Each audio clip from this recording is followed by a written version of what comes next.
Γεια σας. Αυτό το βίντεο απευθύνεται σε όσους έχουν σκεφτεί, σε όσους έχουν αυτοκαταστροφική συμπεριφορά, σε όσους βιώνουν την απώλεια ή ανησυχούν για κάποιο δικό τους άνθρωπο.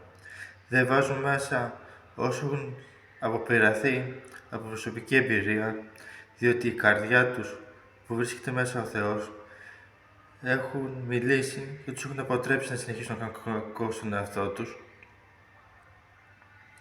Βέβαια, οι ειδικοί δεν το γνωρίζουν αυτό, ούτε γνωρίζουν τα αίτια που γίνεται αυτός ο λόγος.